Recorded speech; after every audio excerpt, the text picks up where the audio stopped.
Meus queridos, a passagem para a qual eu gostaria de chamar a sua atenção nesta manhã se encontra na primeira carta do apóstolo Paulo aos Coríntios, no capítulo de número 14. Abra comigo nesta manhã, em 1 Coríntios, capítulo 14, este versículo de número 33. As palavras do apóstolo Paulo sobre o culto dirigido a Deus, porque Deus não é Deus de confusão, senão de paz, como em todas as igrejas dos santos. Ó queridos, o nosso título nesta manhã, continuando a nossa série de estudos sobre a igreja, e mais especificamente o tema sobre adoração, iniciada no domingo passado, é a forma e o conteúdo do culto de adoração. Creio que uma pequena e breve recapitulação será de grande auxílio para todos. Nós vimos em nossa primeira consideração sobre esse tema, que a adoração é a aplicação da mente, da inteligência, da mente, ao ser e a grandeza e a glória de nosso Criador. Isso é adoração, a aplicação consciente da nossa mente, da nossa inteligência, ao ser e a glória de nosso Deus e nosso Criador. Adoração é elevar a Deus por meio de palavras, declarações de gratidão, de amor, de submissão, afirmações que refletem o caráter de Deus e a sua obra em nossas vidas. Bem, queridos, adoração é um tema tão vital e tão necessário em nossos dias, eu creio. Adoração é um dever, amigos. Cada um de nós foi criado para adorar e servir ao nosso Deus. Eu recordo aquela ilustração, a razão pela qual nos dizem os antigos comentadores, porque Deus criou o homem não no segundo dia da criação, ou no terceiro, mas no sexto dia, foi porque ao ser criado, o ser humano deveria iniciar a sua existência no sétimo, adorando o seu Criador. O primeiro ato, o primeiro engajamento de mente, vontade, afeição do ser humano ao ser criado, deveria ser adorar o seu Deus no sétimo dia, naquele dia separado. Adoração é um dever indispensável a todo homem e mulher. Adoração não é opcional, adoração não é apenas para crentes, adoração é para todo homem e mulher criado por Deus. Adoração é indispensável para sermos pessoas adequadas neste mundo, na verdade. Quando você para pensar sobre isso, a adoração é necessário para nós sermos pessoas adequadas na sociedade. Se uma pessoa, se um homem, uma mulher não gasta tempo adorando, reverenciando o seu Criador, reconhecendo o seu poder, o seu domínio, a sua existência, a minha existência como resultado da existência dele. Se uma pessoa não gasta tempo adorando, reverenciando o seu Criador, bem, então, esta pessoa, ela será um estorvo na sociedade. Tal pessoa vive sobre a superfície da terra como algo menos do que um ser humano. Pense sobre isso. Se uma pessoa não adora o seu Criador, e não reconhece a existência de seu Deus, e não dirige a Ele de uma maneira objetiva palavras e pensamentos de louvor e de adoração, ela vive como se ela não possuísse uma alma eterna. Ela vive sobre a face da terra como um mero animal elevado, em busca de alimento para o estômago e conforto para a pele, seja o mais sofisticado possível. Porém, ela não exercita a alma que Deus lhe deu no momento da criação para adorá-lo e reconhecê-lo. É isso que nos diferencia entre muitos outros aspectos dos animais irracionais. Nós não somos animais racionais. Nós somos homens e mulheres criados à imagem e semelhança de Deus. E ter essa criação como algo pequeno, nos colocar numa escala de animais, é um erro de julgamento tão tremendo. E se uma pessoa não adora o seu Criador e não reconhece a sua existência e o seu domínio, ela vive sobre a superfície deste mundo como algo menos do que um ser humano. Por mais inteligente, belo, sofisticado que seja tal pessoa, vive somente como os animais vivem, não é? Em busca de alimento e prazer físico e nada mais. O que é a tecnologia e a criação e a arquitetura e a arte, senão para prover estas coisas? Mas nos foi dada uma alma eterna para nos dirigir ao nosso Criador e conhecê-lo e reverenciá-lo e adorá-lo. Adorar a Deus é indispensável para sermos pessoas adequadas na sociedade. Se você não adora a Deus, você é um estorvo para aquelas pessoas que estão ligadas a você. Porque se você não reconhece o teu Criador, e reconhecer não é apenas dizer que eu creio na existência de Deus, quer dizer pagar a Ele culto de louvor e adoração, dirigir a Ele atos objetivos e conscientes de afirmação e de louvor. Se você não adora a Deus e não reconhece o teu Criador, bem, muito menos você reconhecerá o teu semelhante como uma pessoa criada à imagem e semelhança de Deus. A vida de uma pessoa que não adora a Deus é normalmente centrada em si mesma, nos seus desejos, nas suas buscas, nas suas dores, nas suas preocupações, nos seus pesares. Feliz é o homem, feliz é a mulher que pode dizer, como Davi: alegrei-me quando me disseram, vamos à casa do Senhor. Adorar é tão essencial. Adorar é um ato de dirigir a mente consciente, por palavras, sejam pensadas ou verbalizadas, ao nosso Criador, afirmando quem Ele é e reconhecendo que nós somos deles. Mas somente uma pessoa salva, verdadeiramente convertida, cuja mente foi transformada, pode adorar a Deus de uma maneira realmente adequada, que é em espírito e em verdade. Mas todo homem e mulher foi criado para adorar a Deus. Nós vimos também em nossa primeira consideração que há na Bíblia 2 departamentos da adoração. Há, queridos, uma adoração que envolve toda a vida de uma pessoa. Nós podemos chamar esta de adoração de toda a vida. Esse é o viver para a glória de Deus. Nós temos tantos textos na Bíblia que marcam e caracterizam isso. Lá em Colossenses 3, 23, tudo quanto fizerdes, fazei-o de todo o coração, como para o Senhor. Essa é a adoração de toda a vida, o primeiro departamento da adoração. Eu vivo a minha vida diária reconhecendo o meu Criador, que tudo pertence a Ele, e eu tomo as minhas decisões e escolhas tendo estas coisas em vista. E ao fazer isso, eu estou adorando a Deus. Eu me dirijo a Ele em oração, eu me dirijo a Ele em louvor, eu organizo a minha vida de modo a glorificar o Salvador e colocar o seu reino em primeiro lugar. Ao tomar essas decisões, eu estou afirmando a Ele o quanto eu amo e o quanto eu dependo dele. Você percebe que isso é um culto racional? Quando uma mulher ou quando um homem, salvo pela graça de Deus, deixa-me usar um exemplo bem simples e básico. Ele vai a uma loja comprar uma roupa, ele olha para aquelas roupas que hoje em dia são marcadas pela sensualidade e pelo ego, e ele decide: eu não irei comprar esta roupa, porque esse decote ou esse tecido colado no corpo não irá glorificar meu Deus e me irá tornar uma pessoa sensual e vã diante dos homens e provocar sensualidade. E ao não fazer isso conscientemente, racionalmente, eu estou glorificando a Deus, porque eu estou fazendo isso em honra a Ele. Quando eu decido dirigir a minha vida, a pessoa com quem eu vou me casar, a profissão que eu vou seguir, o local onde eu vou morar e todas essas grandes avenidas da vida que você passa muitos anos nela, tendo o centro, a casa de Deus e a obra do Senhor, eu estou adorando a Deus, porque eu estou dirigindo a minha vida de modo a glorificá-lo. Isso é colocar a Deus no centro. E nós chamamos isso de adoração de toda a vida. Esse é o primeiro departamento da adoração. Mas então nós vimos que há um outro departamento da adoração, e é muito importante ter isto claro, que é uma adoração que é realizada em espírito e em verdade. E o Senhor Jesus Cristo é quem define esta adoração, lá em João capítulo 4, versículo 24, nós vimos em nosso primeiro estudo. É uma adoração que deve ser feita quando o povo de Deus se reúne na igreja ou em culto. E neste culto, nesta maneira como a igreja se reúne, esta adoração é marcada por este princípio que deve ser feito em espírito e em verdade. Bem, você não pode aplicar este princípio de adorar a Deus em espírito e em verdade a 1001 coisas da sua vida corriqueira. Você não pode, por exemplo, abrir a geladeira em espírito e verdade, né? Calçar teu sapato em espírito e verdade. Você percebe que esse princípio se aplica a um outro departamento da adoração.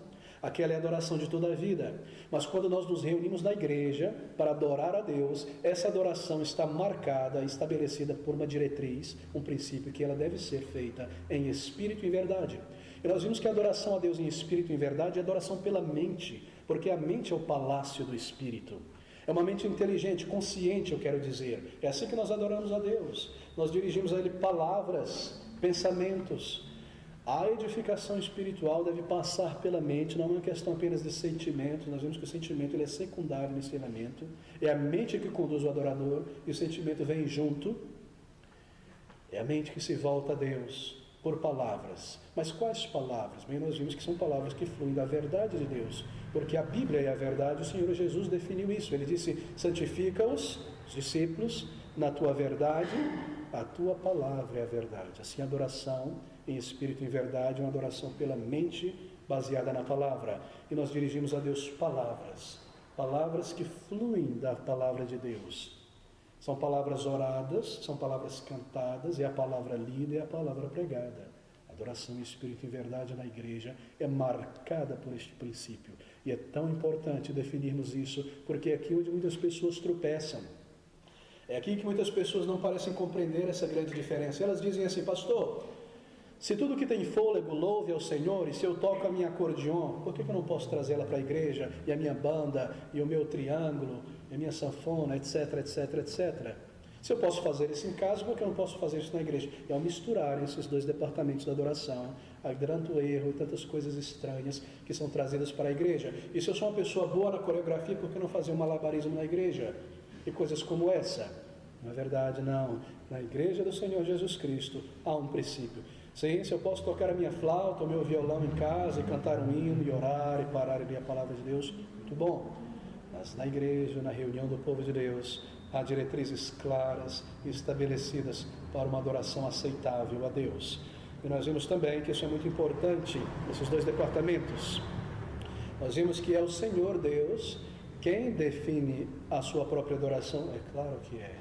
Será que nós poderíamos imaginar que o Deus eterno e glorioso deixaria a sua adoração ao bel prazer da imaginação humana, influenciada por Satanás e pela carne? Não, amigos. Nós cremos naquele grande princípio restaurado debaixo dos escombros da parafernália católica, restaurada pela reforma protestante, que é o princípio regulador do culto. O princípio que diz que na igreja nós só fazemos aquilo que a Bíblia sanciona. Esse é o princípio que dá a Deus toda a glória.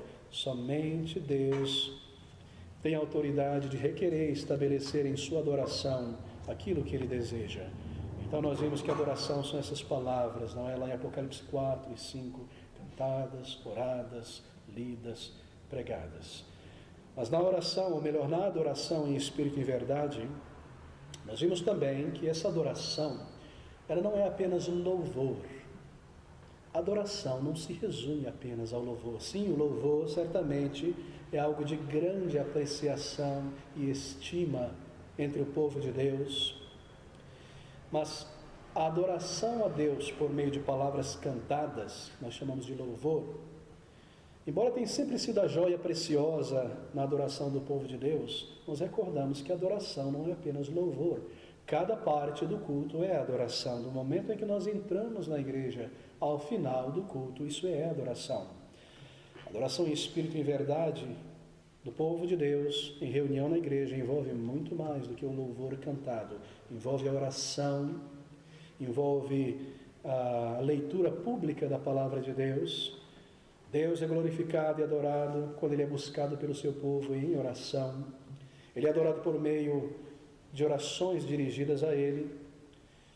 Porque quando nós oramos a Deus, nós reconhecemos que somente Ele é digno de receber as nossas orações. Na verdade, oração é um ato de adoração. É por isso que nós não oramos para santos ou pessoas que já morreram, porque somente ao Senhor adorarás e somente a Ele servirás. Adoração em espírito e verdade também envolve a leitura pública da palavra de Deus, que deve ser lida pausadamente, de uma maneira clara, para que ela seja compreendida por aqueles que ouvem. Não é apenas um ato de liturgia, primeiro uma coisa, depois outra coisa, nada disso, queridos.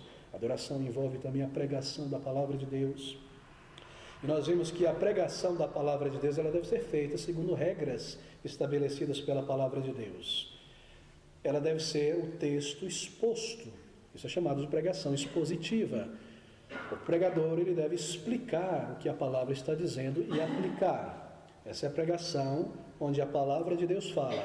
Mas se como pregador nesta manhã, eu chegasse aqui, depois de muita música e show, e lesse um versículo da Bíblia e fechasse, deixasse ela e começasse a reclamar, falar de gesto e todo tipo de coisa, isso não seria a palavra de Deus falando, seria eu falando. A pregação da palavra de Deus é adoração, porque é a voz de Deus registrada e nós queremos ouvir o que Ele tem a dizer. E a palavra de Deus, ou melhor, a adoração, a Deus envolve então também o louvor cantado. Ou seja, adoração, queridos, não é apenas louvor. É muito estranho então quando alguns pastores dizem, vamos agora adorar a Deus e cantar. Não, nós já começamos, desde o início, na presença do Senhor. Pregação da palavra, oração, louvor cantado, a leitura dela. Assim, tudo isso está contido na adoração, que é em espírito e em verdade. E nós queremos considerar essas coisas com mais detalhes nesta manhã. Bem, amigos, adoração são palavras dirigidas a Deus. Mais uma vez eu preciso reafirmar isso.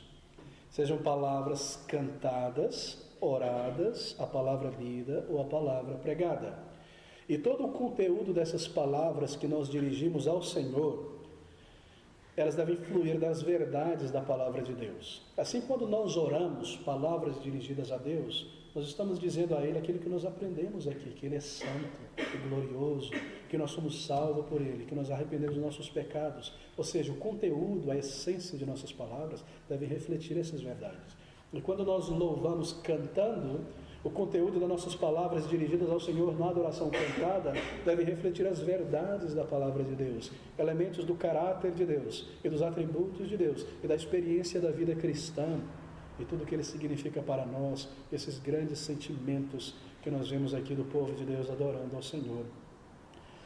A confissão de nossos pecados, a intercessão, a dedicação de vida, busca pelo auxílio, louvor objetivo, tudo isso está envolvido em nossa oração.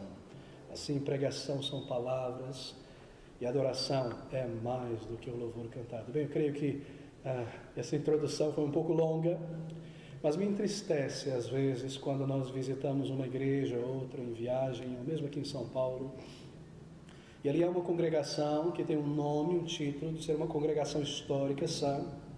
Mas quando você entra e se senta ali antes do culto de adoração, você percebe tanta irreverência e às vezes mesmo leviandade entre o povo de Deus, com pessoas batendo papo até o último segundo antes do dirigente subir ao púlpito. Como jamais você pode se preparar para adorar a Deus, mexendo no celular, batendo papo até o último segundo antes de começar o culto. E às vezes, pessoas chegando atrasado, cumprimentando umas às outras, 3 beijinhos, quando a adoração a Deus já foi iniciada. Uma completa falta de senso quanto ao que está acontecendo ali, quanto ao que está sendo realizado ali. E os presbíteros, às vezes, e pastores parecem não se importar com isso, por alguma razão. Bem, nós estamos muito gratos a Deus, porque aqui em nossa igreja nós apreciamos realmente esses poucos minutos antes do início do culto, evitando conversas ou interações ou bate-papos, para usarmos desses poucos momentos para orar ao Senhor e preparar o nosso coração e sentir onde nós estamos, então nos preparar para juntos adorarmos ao nosso Deus. E você sabe, aquelas pessoas não salvas, quanto elas são impactadas quando elas entram em um local assim. Porque elas veem pessoas, homens e mulheres adultos ali de uma maneira consciente, adorando a um Deus como se ele fosse realmente real. Eles entendem que ele é real, eles estão calados, preparando, e agora eles adoram, eles louvam, eles ouvem a palavra, eles acompanham a mensagem. Eles estão acostumados com religião mecânica por aí, não é? Dos ídolos, de seguir a mecânica da liturgia com a mente desligada. E quando eles veem pessoas com a mente atenta, de propósito, adorando a Deus, elas são tão impactadas pela realidade de nosso Deus, que nós realmente cremos nele, e que o Senhor está em seu santo templo, e há essa percepção, continuamente nos ouvimos a respeito disso. Bem, mas agora eu gostaria de considerar, nesta manhã, dando continuidade ao nosso tema, exemplos de cultos de adoração na Bíblia. E se você abrir comigo em 1 Coríntios 14, nós temos aqui a maneira de adoração na igreja e o que deve estar presente e o formato da adoração. 1 Coríntios 14, versículo 26. Bem, a pergunta a ser feita logo de início é: o que realmente aconteceu na igreja de Corinto?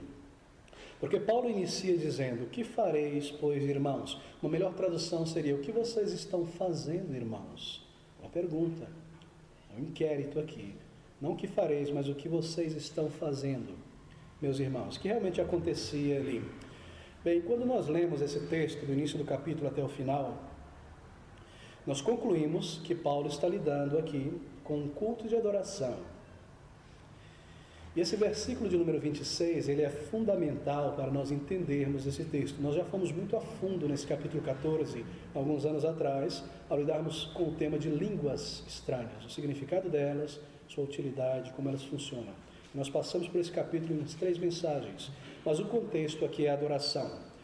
A adoração, ela deveria ser reverente e organizada, ou ela deveria ser marcada pela informalidade, espontaneidade, inovação da congregação, onde cada um contribui com alguma coisa. Alguém lê uma poesia, alguém faz uma coreografia, alguém canta um solo, o coral se junta. Como deveria ser marcada a adoração na igreja aqui em espírito e em verdade? Ela deveria ser organizada, pré-estabelecida, reverente, ou deveria ser marcada pela informalidade? Essa é a grande pergunta. Ela deveria ser através da mente por palavras ou deveria ser centrada nos sentimentos, como é a característica da adoração contemporânea? Esse é um versículo crucial para responder essas perguntas. Perguntas que não estão sendo feitas por muitos crentes hoje em dia. Bem, você sabe que aqueles homens, mulheres, igrejas que defendem um estilo de adoração chamada contemporânea, adoração contemporânea, eles dizem que Paulo, nesse texto que nós estamos lendo aqui, no versículo 26, ele está fornecendo, a partir desse versículo, uma descrição de uma adoração que é totalmente informal e exuberante. Eles tomam esse texto e dizem, aqui está um exemplo de um culto no Novo Testamento, bem informal, sem regras, e bastante exuberante. E eles dizem que a antiga forma de adoração das igrejas históricas, dos tradicionais, nós, amada, seguida e honrada pelo povo de Deus por séculos, eles dizem que essa forma de adoração, ela restringe muito o culto dirigido a Deus e limita os componentes do culto a poucos, enquanto que o novo estilo de adoração contemporânea, eles dizem, esse é o termo que eles usam por aí, é sem inibição, e é exatamente como o culto era em Corinto. Bem, aqui está um contraste, não é? Nós queremos responder isso. A pergunta a ser feita é a seguinte, marque isso. Quando Paulo faz essa pergunta no versículo 26, a quem ele está dirigindo essa questão, essa pergunta? Que fareis, pois, irmãos, quando vos ajuntais, cada um de vós tem salmo, tem doutrina, tem revelação, tem língua, tem interpretação, faça-se tudo para edificação. Apenas um parênteses, nós não iremos lidar nesta manhã com a questão de profecias, línguas, etc. Mas o culto. A quem Paulo está dirigindo essa pergunta? A quem, afinal, ele se dirige, queridos, aqui? Isso é uma questão vital para compreender esse capítulo. Ele está se dirigindo a toda a igreja, toda a congregação, ou ele está se dirigindo aos presbíteros, aos líderes daquela igreja? Que fareis, pois, irmãos? O que vocês estão fazendo, irmãos, quando vocês se reúnem? Cada um tem isso, tem aquilo. A quem ele está dirigindo essa pergunta? Responder isso definirá a questão da adoração aqui. Veja, se Paulo está dirigindo essa pergunta a toda a igreja, como defendem aqueles que promovem a adoração contemporânea, espontânea, sem regra, sem direção, do vale tudo, qualquer coisa pode entrar aí que respira, etc., como se diz. Então, certamente, ele estaria descrevendo um tipo de adoração desinibida, informal, onde cada um pode contribuir com algo. Mas se ele está dirigindo essa pergunta somente aos líderes da igreja, e conversa com eles a partir do versículo 26 em diante, ele está falando apenas com os líderes da igreja, então sobre quem recai a responsabilidade? Melhor, ele está dirigindo uma pergunta para aquele sobre quem recai a responsabilidade de conduzir o culto. Então a cena é muito diferente deste culto aqui. A quem afinal Paulo está se dirigindo? Bem, nós já percebemos em estudos anteriores que Paulo aqui está se dirigindo aos líderes da igreja de Corinto. A resposta está na palavra cada um de vós, no versículo 26. Espero que você esteja acompanhando comigo. Que fareis, pois, irmãos, quando vos ajuntais, cada um de vós? Quem é este cada um de vós? Toda a igreja ou os líderes que conduzem a adoração? A resposta está exatamente aí. Cada um de vós, presbíteros, líderes, os oficiais que conduzem a igreja, condutores do culto. Como é que nós sabemos que é isso? Que ele se dirige aos presbíteros e não a toda a congregação? Bem, primeiramente, a pista está ao considerarmos o tamanho da igreja de Corinto. Os historiadores nos dizem que a igreja de Corinto tinha entre 2.000 a 4.000 pessoas. Era uma igreja imensa. Nós não sabemos precisamente, mas as estimativas menores chegam a 2.000 e as maiores a 4.000 pessoas. Agora, pense comigo, não seria possível que em um culto todas as pessoas contribuíssem com alguma coisa, né? Quanto tempo duraria esse culto? Para alguém vir falar um salmo, uma profecia, uma língua, uma semana, um mês, 6 meses, um culto só? Para cada um contribuir? Bem, não se dirige à igreja, se dirige aos líderes. Em segundo lugar, observe que Paulo, quando ele diz cada um de vós, ele começa a cortar isso aí aproximadamente pela metade, porque lá no versículo 34 ele diz: as vossas mulheres estejam caladas na igreja, porque não lhes é permitido falar. Bem, então metade da igreja já ficou fora desse cada um de vós, porque as mulheres não devem contribuir aqui nesse caso. Ele agora torna esse cada um de vós pela metade. Terceiro, a expressão cada um de vós é rapidamente transformada em algumas poucas pessoas, porque Paulo, ele estabelece um limite bem rígido aqui para a participação dos profetas, não é? Versículo 29, mas se não houver, e falem 2 ou 3 profetas e os outros julguem. 3 é o número máximo permitido para profetas falarem, 2 é o preferível, apenas 2, não pode ser toda a igreja falando profecia. E esse quadro de um formato de uma adoração livre para toda a igreja, orando junto, gritando, subindo na frente, batendo palma, etc., começa a mudar, não é? 3 é o número máximo para todos contribuírem com algo, aberto, informal, exuberante. Essa ideia começa a desabar diante da luz da palavra aqui. Será que é uma contradição na Bíblia? Será que a expressão de Paulo, cada um de vós, no versículo 26, que já foi especificada aqui 3 vezes? Nós não deveríamos especificá-la mais? Sim, nós devemos, porque nós queremos clareza quanto a isso. Veja, a expressão de Paulo, cada um de vós, nesse versículo 26, nós precisamos aplicar a analogia da fé agora, uma regra importantíssima para a interpretação da palavra de Deus. Nós já lidamos com isso, que é a analogia da fé. Mas essa palavra de Paulo, cada um de vós, deve ser definida no contexto da insistência do apóstolo Paulo quanto à necessidade de pastores e líderes qualificados na igreja. Queridos, desde o princípio da igreja, os oficiais da igreja eram escolhidos com base em certas qualificações, e eles eram aceitos por todo o povo. Havia um ministério de ensino designado, separado e qualificado. Não era qualquer pessoa que poderia trazer uma palavra e um ensino na igreja, não. Eram pessoas separadas para isso, somente elas que tinham recebido primeiro dom para isso, testado para isso, qualificado para isso. Portanto, Paulo nunca teria aprovado que qualquer pessoa da congregação trouxesse uma doutrina, não é verdade? Então, quando nós lemos o versículo 26, que fareis, pois, irmãos, quando vos ajuntais, cada um de vós tem uma doutrina, cada um de vós da igreja? Claro que não, ele se refere aos líderes. Então, nós entendemos essa palavra, cada um de vós, no contexto da analogia da fé, da insistência de Paulo, que hajam pessoas designadas para o ensino. Essa é a maneira que nós estudamos a palavra de Deus e a interpretamos. Faça-se tudo para edificação. É importante pensarmos sobre isso, porque se nós dissermos que Paulo está se dirigindo a toda a igreja, então nós estamos fazendo com que ele se contradiga. E nós fazemos com que a mensagem desse capítulo e dessa passagem fique sem sentido algum. O contexto aqui é este. Havia uma confusão na igreja de Corinto. Paulo ouvira sobre esta confusão. Ele estivera lá muito tempo pregando, ele não está presente, ele ouvira sobre a confusão que acontecia ali. E entre os presbíteros que tinham os dons mencionados nesse capítulo, havia uma certa confusão. Então Paulo escreve para os presbíteros, os líderes, dizendo: meus queridos, versículo 26, faça-se tudo para a edificação. E no versículo 40 ele diz: mas faça-se tudo decentemente e com ordem. Ele está mandando uma exortação, uma repreensão àqueles líderes. É isso que ele está fazendo aqui na palavra de Deus, para recordar aqueles oficiais de Corinto que aquilo que ele já havia dito e ensinado, ele quer que eles recordem disso, a maneira de adorar a Deus. E recordar que essa maneira Paulo recebera do próprio Senhor e ensinou a eles.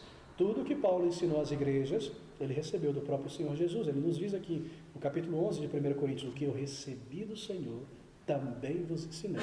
Não só a respeito da ceia, mas das diretrizes para a adoração. Esse é o contexto. Culto de adoração. ele deve ser caracterizado por ordem, Paulo está dizendo aos presbíteros, por reverência. É importante que isso esteja claro para aqueles líderes e para nós também. E assim nós estabelecemos um princípio muito importante nesta manhã. Espero que você esteja seguindo. E tendo esse princípio em vista, nós podemos agora lidar nesse versículo, nos minutos que nos restam, com 4 termos, 4 palavras de imensa importância para a adoração. Elas estão todas aqui neste capítulo. Há 4 palavras grandiosas nesse capítulo que estabelecem como deve ser então o formato e o conteúdo da adoração do povo de Deus desde sempre até o final dos tempos. Todas as vezes que o povo de Deus se reunir na igreja para adorar a Deus em espírito e verdade, um ato objetivo dirigido a Deus, deve ter este formato e este conteúdo. E a primeira palavra está aqui no versículo 33 do capítulo 14 de 1 Coríntios. Versículo 33, porque Deus não é Deus de confusão. Veja que isso aqui é uma conclusão do raciocínio, não é? Eles dizem, faça assim, Paulo está dizendo, a adoração deve ser assim. Por quê? Paulo, eles poderiam perguntar, porque Deus não é Deus de confusão, senão de paz, como em todas as igrejas do santo. A primeira palavra aqui, essa palavra maravilhosa que nós acabamos de ver. Veja, deixe-me ampliar o contexto antes de tocar nela.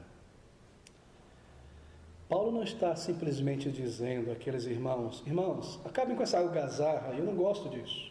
Eu sou judeu, eu prefiro alguma coisa mais litúrgica, mais séria, mais evento. Vocês são gregos, acabem com essa baderna, vamos ser mais como os judeus. Ele não está dizendo isso. Seria um equívoco muito grande, não é? Pensar dessa maneira. Ele é inspirado pelo Espírito Santo. Ele não está simplesmente corrigindo o barulho, a algazarra, a comoção, o que quer que acontecesse ali. Vamos acabar com essa algazarra na igreja, por favor. Não. O que Paulo tem em mente é isso.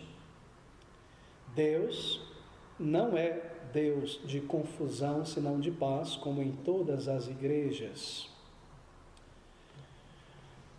Deus não é um Deus de desordem. A palavra grega, traduzida aqui como confusão, descreve uma situação, em qualquer que seja, onde a pessoa age por conta própria. Ela abrange o individualismo, sem coordenação, inclui até mesmo anarquia. Essa é a palavra. Deus não é o Deus, em outras palavras, da desorganização. É uma palavra que traz a forma negativa da palavra definir. Qual é o negativo de definir? Indefinido, não é? Indefinir. Sem designação, claro. Em outras palavras, Deus não é o autor da expressão livre e sem controle e informal na adoração. É isso que Paulo está dizendo. Porque Deus não é Deus de confusão. Essa é a primeira palavra que nos ensina sobre o conteúdo e o formato da adoração. Esse é um versículo muito importante. Em sua adoração, seja na igreja ou na reunião do povo de Deus para culto, Deus não deseja uma abordagem desordeira, sem planejamento, sem forma. Em sua adoração, Ele deseja uma abordagem ordeira, planejada, dirigida. Ele não deseja uma adoração pública que não seja planejada e ordenada, porque Deus não é um Deus de confusão. Um versículo importante, porque condena os líderes de culto que decidem as coisas no último minuto. Você já viu pastores assim? Sobe no púlpito, vamos cantar, não sei quem vai cantar hoje, meu hino preferido. Alguém tem um hino preferido aqui? Não sei, não preparei, não pensei, não orei. Deus não é um Deus da desorganização em sua igreja. E também condena a reunião do culto do tipo, cada um por si. Alguém quer dar uma palavra, alguém quer cantar, alguém quer ler uma poesia. Estamos aqui para um entretenimento religioso. Isso condena esse tipo de suposta adoração. Deus não é um Deus de confusão e a sua adoração não pode ser algo indefinido, confuso, casual, emaranhado de ações voluntárias, expressivas de qualquer forma. Essa é a primeira palavra, porque Deus não é Deus de confusão. E a segunda palavra está indo no versículo 14, porque Deus não é Deus de confusão, senão de paz. Paulo diz que Deus é um Deus de paz. Mas a palavra paz aqui não se refere àquela paz do campo, do sossego na rede, lá na chácara. Não é essa paz aqui. A ideia de paz aqui é um elemento doutrinário. Paz, o oposto à guerra, o oposto à separação, oposto à divisão. Guerra separa, divide pessoas. Lembre-se que Paulo está lidando com adoração na igreja. Ele está dizendo que as partes que compõem o culto, elas devem se encaixar. O culto ele deve ser harmonioso, ele não pode ser uma coleção de fragmentos desconectados, desinibidos, que acontecem no momento e na hora.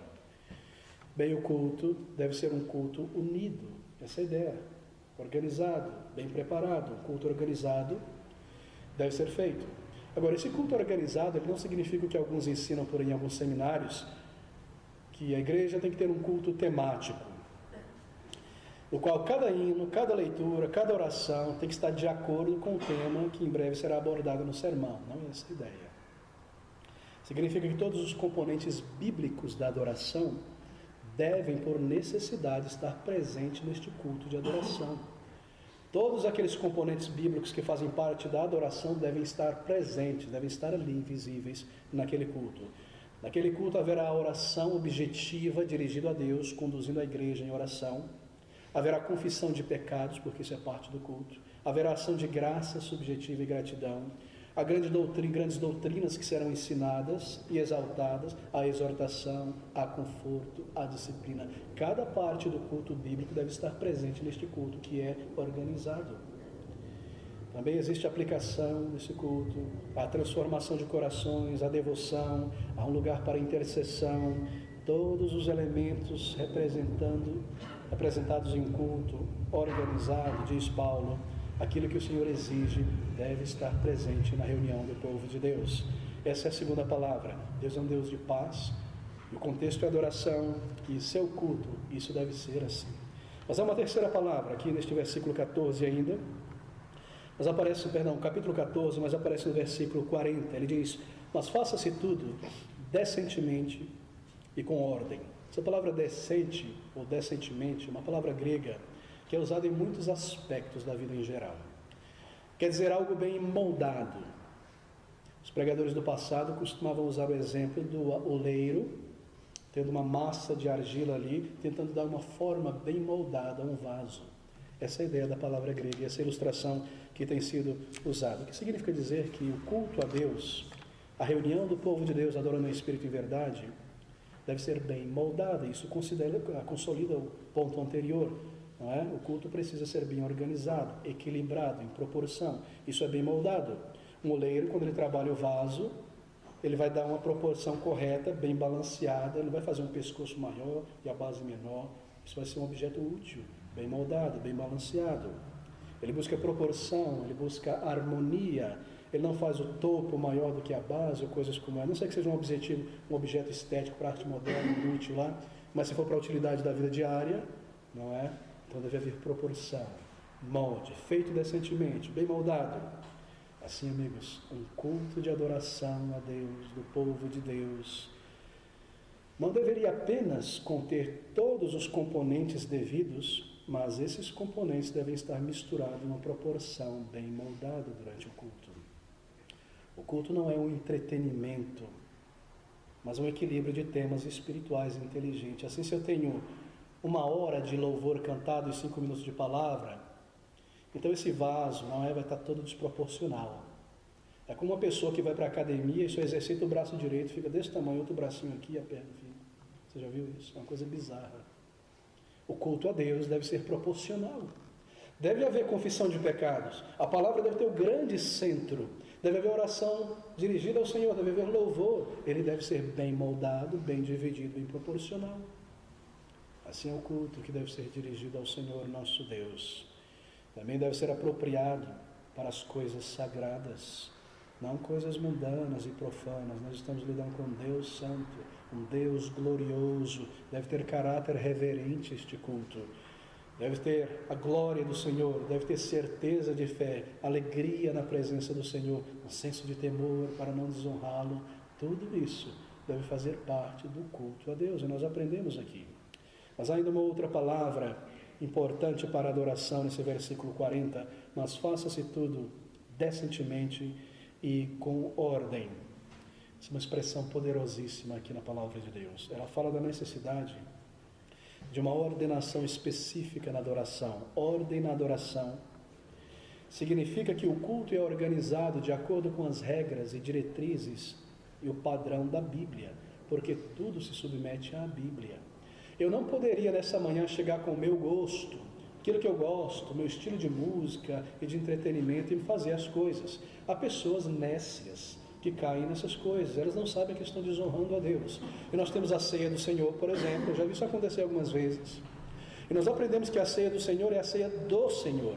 É Ele que deve estar em destaque, a sua pessoa, a sua memória, e não o pastor, e não o condutor, e não a congregação. Mas as pessoas se cansam da adoração em espírito e em verdade, porque elas não aprenderam. Então vamos mudar a ceia do Senhor. Agora nós vamos fazer assim. Cada um pega um copo e passa para o seu amigo. Aí você toma o dele, ele tem a comunhão. Quer dizer, a ceia do Senhor é comunhão. Não, a ceia do Senhor é em memória de Cristo Jesus. O seu sangue precioso.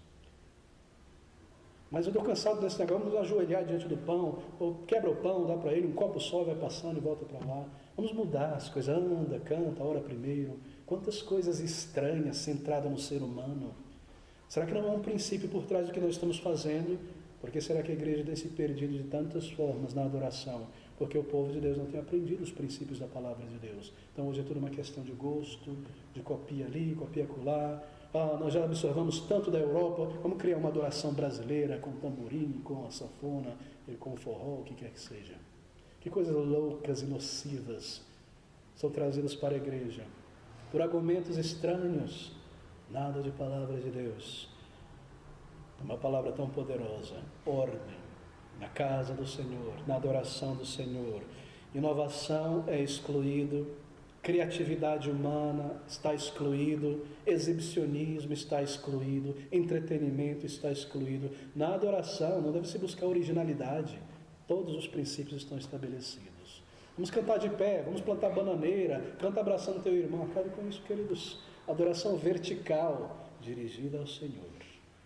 Então todo individualismo está excluído da adoração ao Senhor. Ela deve ser reverente, profunda, jubilosa, centrada na palavra de Deus. Ordem quer dizer obediência a Deus, submissão aos princípios do Senhor. Bem, você pode testar um culto então.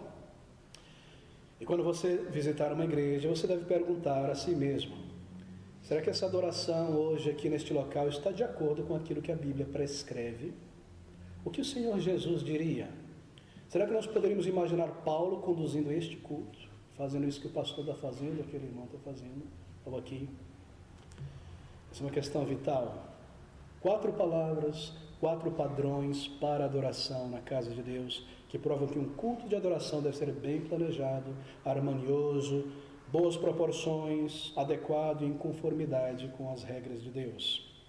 Adoração aberta, informal, está excluída porque não está certo. Mas qual é o perigo então de uma adoração do tipo contemporânea, como se vê em toda parte? Lembre-se que a adoração contemporânea é sinônimo de adoração pentecostal, porque foi o pentecostalismo que trouxe esse tipo de adoração a partir dos anos 60 com o movimento hippie. Então qual é o perigo da adoração pentecostal no meio de igrejas históricas? Adoração contemporânea é tremendo, adoração do tipo informal, centrada no ego e na emoção humana apenas, nas performances. A adoração dos sensos, quando ela é centrada na apresentação, ela não edifica a alma. Essa é uma adoração que traz o mundo e as técnicas do mundo de entretenimento para dentro da igreja do Senhor Jesus Cristo, para dentro da vida do povo de Deus. Satanás tem ganhado tanto espaço nas igrejas através da música. Um dia ele percebeu que matar crentes em Jesus Cristo não estava funcionando muito, porque eles começavam a se multiplicar. Então ele deixou por algum tempo a espada, ele continua a usar em muitos países. Aí ele trouxe o liberalismo, não é? Para esvaziar a palavra de Deus, tratá-la como um folclore judaico, a tribo dos judeus lá. E não funcionou, porque o povo de Deus voltou à palavra de Deus. E aí trouxe visões e sonhos e maravilhas e todo tipo de coisa, e causou tanta tragédia, mas o povo de Deus voltou à palavra de Deus aos poucos.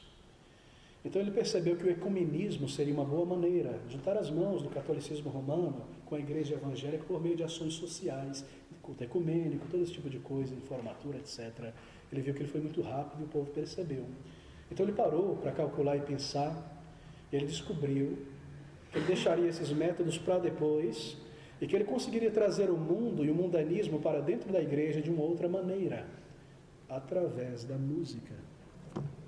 Porque quando você traz uma música de linguagem mundana, como o rock, o pop, que foi criado com o propósito de promover sensualidade, rebelião, e você traz essa linguagem e inverniza ela ali bem finamente com uma letrinha cristã, então você traz dentro da igreja também aquilo que a música promove, você traz sensualidade, rebelião, egoísmo, egocentrismo, vaidade, show do ego. Você percebeu como ele conseguiu? Há muitas igrejas hoje dominadas pelo mundo. A santificação é reduzida a um gigantesco empecilho. A santificação é cruel, não é? Especialmente para os mais novos, esse tipo de adoração ela é tão cruel. Eu me lembro, uns 10, 12 anos atrás, de um jovem que era líder de uma banda de rock pesado no Brasil. Tinha um nome bem nordestino, essa banda, me fugiu agora. E envolvido com drogas e sensualidade, todo tipo de coisa típica dessa linguagem musical. E alguém evangelizou ele, aparentemente foi salvo, ele abandonou tudo isso. Virou as costas, acabou a banda, acabou tudo.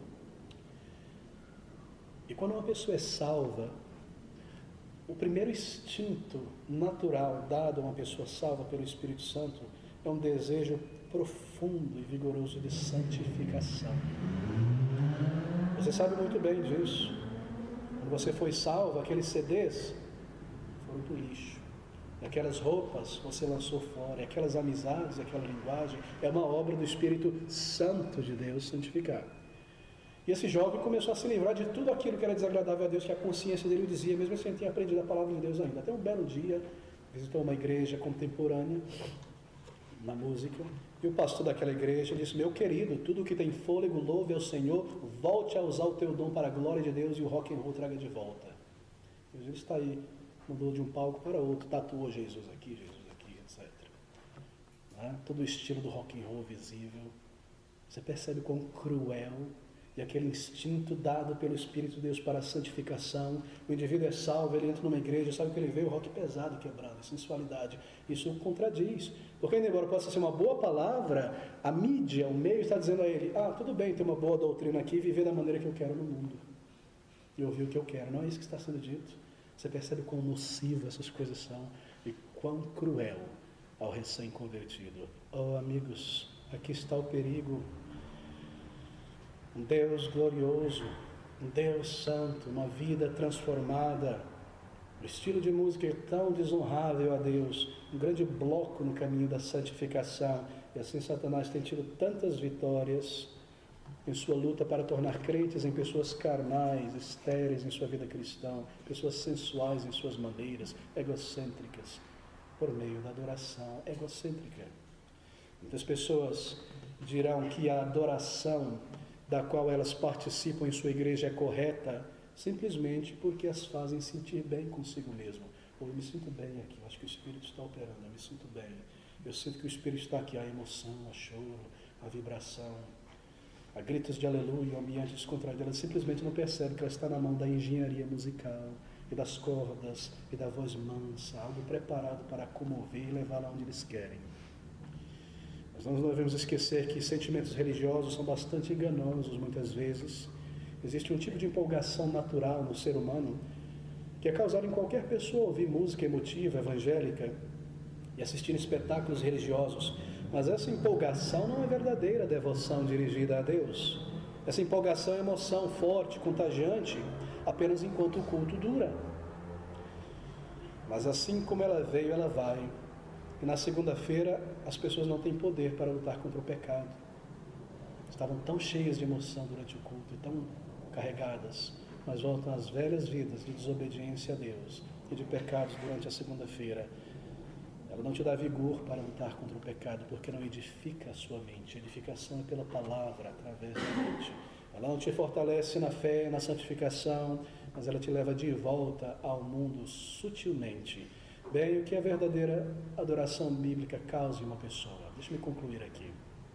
A verdadeira adoração bíblica em espírito e em verdade, ela afeta o coração e a consciência de um crente, porque o fará sentir profundamente a malignidade do pecado e a sua própria indignidade, porque quando nós nos aproximamos de Deus assim, que é luz, nós começamos a ver as falhas e as sujeirinhas que precisam ser limpas, não é? Me faz sentir lá embaixo, me humildece, e me leva ao Senhor em arrependimento, e aí há crescimento, e aí há verdadeira instrumentalidade. Aprofunda a humildade de um crente, a verdadeira adoração, torna essa pessoa mais dedicada e preocupada com sua vida espiritual. A falsa adoração é como se alimentar todo dia de pipoca e algodão doce e picolé. É maravilhoso, é gostoso, mas você vai estar definhando ao longo da semana, se alimentando de emoções superficiais. E você sentirá um vazio substancial em tua vida cristã, se esse é o teu alimento espiritual. A verdadeira alimentação, ou adoração, é como um alimento espiritual balanceado, não é? Carne, vegetal, tudo que você precisa, gosto e sabor. Te fortalecerá, te ajudará a crescer, a contemplar um Deus glorioso. A verdadeira adoração espiritual atrairá pessoas para uma comunhão mais íntima com o Senhor, cria um senso de reverência por Deus na pessoa, exalta a divindade e os atributos de Deus. Será que a glória de Cristo e a sua santidade e os seus atributos são exaltados na adoração contemporânea? Não, é o meu solo, é o meu sentimento, sou eu, o Deus ego. É a adoração da idolatria, meus queridos, tenha certeza absoluta disso. A adoração em espírito e em verdade exalta a glória do Senhor, nos dá um senso da grandeza de nosso Deus. A falsa adoração rouba os atributos e a glória do Senhor Jesus Cristo e transforma o nosso Deus em Jesus Cristo em um ser humano ansioso, desesperado por um relacionamento com o ser humano. Já viu essas músicas evangélicas? Parece que elas figuram Jesus Cristo ansioso por um relacionamento, que se eu não buscar ele, meu amor, ele está sem vida, está sem graça, está sem poder. Tem gente que quer colocar o pé no sapato de Jesus, trata Jesus como um namorado, no louvor, todo tipo de coisas loucas que reduzem o Senhor Jesus Cristo a um amiguinho, um gênio da lâmpada, a um companheirinho invisível, coisas nocivas, blasfemas. E Satanás se alegra tão tremendamente que na casa de Deus, entre o povo de Deus, não Deus, mas Ele seja reverenciado. Será que nós percebemos a gravidade dessas coisas?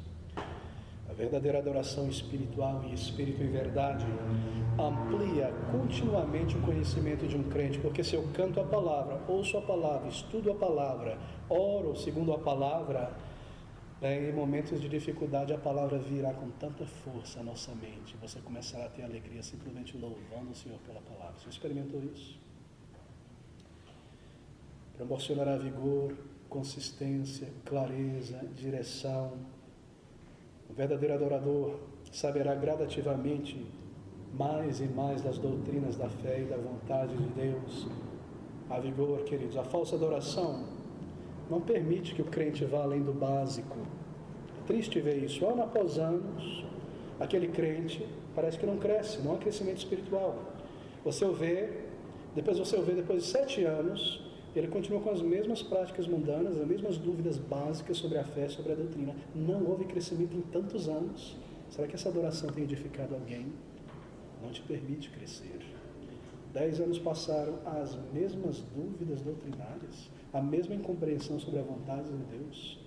A verdadeira adoração aumenta a santidade da vida do crente. Ele se torna mais vigilante com seus pensamentos, com suas palavras, com suas atitudes, mais preocupado em estar firmado na fé, enraizado nela e não ser enganado por falsas doutrinas. Ele não deseja desonrar a Deus. A consciência do verdadeiro adorador se torna cada vez mais sensível. Isso é maturidade cristã, queridos. Veja o que a adoração verdadeira promove na vida de um crente. E ele experimenta a presença do Senhor a cada dia da semana, não apenas no domingo, no louvor, porque a cada dia da semana a palavra está em seu coração, em seu pensamento. Ele não mais precisa só de música para se sentir próximo de Deus, como alguém que precisa de uma droga eufórica para se sentir elevado. A palavra de Deus cumpre todas essas coisas. Deixe-me concluir aqui, porque o nosso tempo já se esgotou há muito. Ouça essas palavras do Senhor Jesus Cristo em João 4:24. Deus é Espírito, e importa que aqueles que o adorem em Espírito e em verdade. Estas palavras do versículo 33 do capítulo 14, porque Deus não é Deus de confusão, senão de paz, como em todas as igrejas dos santos. Que o Senhor nos abençoe e nos torne homens e mulheres obedientes e nos use para a glória do seu nome.